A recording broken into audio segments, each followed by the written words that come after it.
ಆಗಲಿದೆ ಸ್ಟ್ರಾಂಗ್ ರೂಮ್ಗಳು. ಪಕ್ಷದ ಏಜೆಂಟರ ನೇತೃತ್ವದಲ್ಲಿ ಸ್ಟ್ರಾಂಗ್ ರೂಮ್ಗಳು ಓಪನ್ ಆಗ್ತವೆ. ಸ್ಟ್ರಾಂಗ್ ರೂಮ್ ಬಾಗಿಲುಗಳನ್ನ ತೆರೆಯಲಿರೋ ಅಧಿಕಾರಿಗಳು ಸ್ಟ್ರಾಂಗ್ ರೂಮ್ ಬೀಗ ಓಪನ್ ಮಾಡಲಿದ್ದಾರೆ. ಆಫೀಸರ್ಸ್ ಇವಿಎಂ ಮಷಿನ್ಗಳಲ್ಲಿ ಅಭ್ಯರ್ಥಿಗಳ ಭವಿಷ್ಯ ಭದ್ರವಾಗಿದೆ. ಇವಿಎಂ ಮಷಿನ್ಗಳಲ್ಲಿ ಅಭ್ಯರ್ಥಿಗಳ ಭವಿಷ್ಯ ಭದ್ರ ಆಗಿದೆ. ಇನ್ನೇನು ಕೆಲವು ಕ್ಷಣಗಳಲ್ಲಿ ಏನು ಸ್ಟ್ರಾಂಗ್ ರೂಮ್ಗಳನ್ನ ಕೂಡ ಓಪನ್ ಮಾಡಲಾಗುತ್ತೆ. ಮೊದಲಿಗೆ ಅಂಚೆ ಮತಗಳನ್ನ ಎಣಿಕೆ ಮಾಡಲಾಗುತ್ತೆ. ಅದಾದ ನಂತರ ಶುರುವಾಗುತ್ತೆ ಅಸಲಿ ಆಟ. ಹಾಗಾಗಿನೇ ಕಾದ್ ನೋಡ್ಬೇಕಾಗಿದೆ ಏನಾಗುತ್ತೆ ಅಂತ ಹೇಳಿ. ಇದ್ರ ಜೊತೆಗೆ ಇನ್ನೇನು ಕೆಲವೇ ಕ್ಷಣಗಳಿದೆ, ಬಾಕಿ ಇದೆ. ಇಡೀ ದೇಶದ ಜನ ಒಂದು ಕಡೆ ಮಹಾರಾಷ್ಟ್ರ ಮತ್ತು ಜಾರ್ಖಂಡ್ ಫಲಿತಾಂಶಕ್ಕಾಗಿ ಕಾಯ್ತಾ ಇದ್ರೆ, ಮತ್ತೊಂದು ಕಡೆಯಲ್ಲಿ ಅದಕ್ಕಿಂತ ಹೆಚ್ಚಾಗಿ ರಣರೋಚಕವಾಗಿರುವುದು ನಮ್ಮ ರಾಜ್ಯದ 3 ಕ್ಷೇತ್ರಗಳಿಗೆ ಫಲಿತಾಂಶ. ಏನಾಗುತ್ತೆ ಹಾಗಾದ್ರೆ 3 ಕ್ಷೇತ್ರಗಳ ಫಲಿತಾಂಶ? ಯಾರಿಗೆ ಜೈ ಅಂತಾರೆ ಜನರ ರಣಮಾಲೆ ಯಾರ ಹತ್ರ ಇದೆ? ನಾವು ಮಹಾರಾಷ್ಟ್ರದ ಬಗ್ಗೆ ಮಾತಾಡ್ತಾ ಇದ್ವಿ.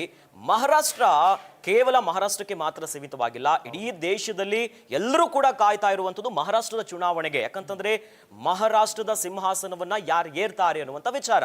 ಯಾಕಂದ್ರೆ ಮಹಾರಾಷ್ಟ್ರ ಬಹಳ ಇಂಪಾರ್ಟೆಂಟ್. ನಾವು ಯಾಕಂತ ನೋಡೋದಾದ್ರೆ ಶ್ರೀಮಂತ ರಾಜ್ಯವಾಗಿದೆ ದೇಶದಲ್ಲೇ. ಆರ್ಥಿಕ ಚಟುವಟಿಕೆಯ ವಿಚಾರದಲ್ಲಿ ನಾವು ನೋಡಿದ್ರು ಕೂಡ ಮಹಾರಾಷ್ಟ್ರ ಬಹಳ ಇಂಪಾರ್ಟೆಂಟ್ ಆಗಿದೆ. GDPಯ ವಿಚಾರದಲ್ಲೂ ಕೂಡ ಸಿಂಹಪಾಲೆ ಮಹಾರಾಷ್ಟ್ರ, ಮುಂಬೈಗಳ ವಿಚಾರದಲ್ಲಿದೆ. ಸೊ ಹೀಗಾಗಿನೇ ಒಂದು ಬಹಳ ಇಂಪಾರ್ಟೆಂಟ್ ರೋಲ್ ಅನ್ನ ಪ್ಲೇ ಮಾಡುತ್ತೆ.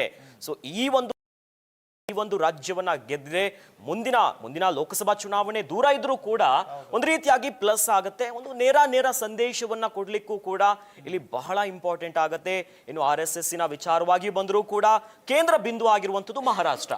ಸೊ ಎಲ್ಲ ದೃಷ್ಟಿಯಿಂದ ನಾವು ನೋಡೋದಾದ್ರೆ ಮುಖ್ಯವಾಗಿ ಮಹಾರಾಷ್ಟ್ರವನ್ನ ಗೆಲ್ಲಲೇಬೇಕು.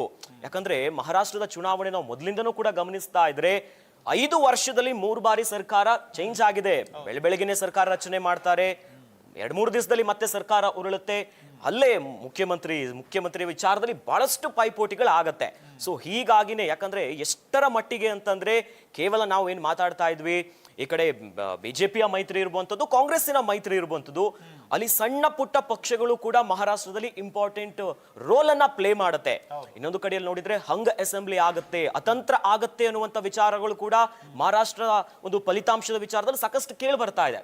ಇನ್ನು ನಾವು ಎಕ್ಸಿಟ್ ಪೋಲ್ಗಳ ವಿಚಾರಕ್ಕೆ ಬರೋದಾದ್ರೆ, ಎಕ್ಸಿಟ್ ಪೋಲ್ಗಳ ಭವಿಷ್ಯ ಏನಾಗುತ್ತೋ ಗೊತ್ತಿಲ್ಲ. ಆದ್ರೆ ಕೆಲವೊಂದು ಎಕ್ಸಿಟ್ ಪೋಲ್ಗಳಲ್ಲಿ ಬಹುತೇಕ ಮಹಾಯುತಿ ಗೆಲ್ಲುತ್ತೆ ಅನ್ನುವಂತ ಭವಿಷ್ಯವನ್ನ ನುಡಿತಾ ಇದ್ರು ಕೂಡ ಕೆಲವೊಂದು ನಾವು ಗಮನಿಸೋದಾದ್ರೆ ಅಲ್ಲಿ ಸಣ್ಣ ಪುಟ್ಟ ಒಂದು ಪಕ್ಷಗಳು ಏನೋ ಒಂದು ಇಂಪಾರ್ಟೆಂಟ್ ರೋಲ್ ಪ್ಲೇ ಮಾಡುತ್ತಲ್ಲ, ಅತಂತ್ರ ಆಗಬಹುದು ಎನ್ನುವಂತ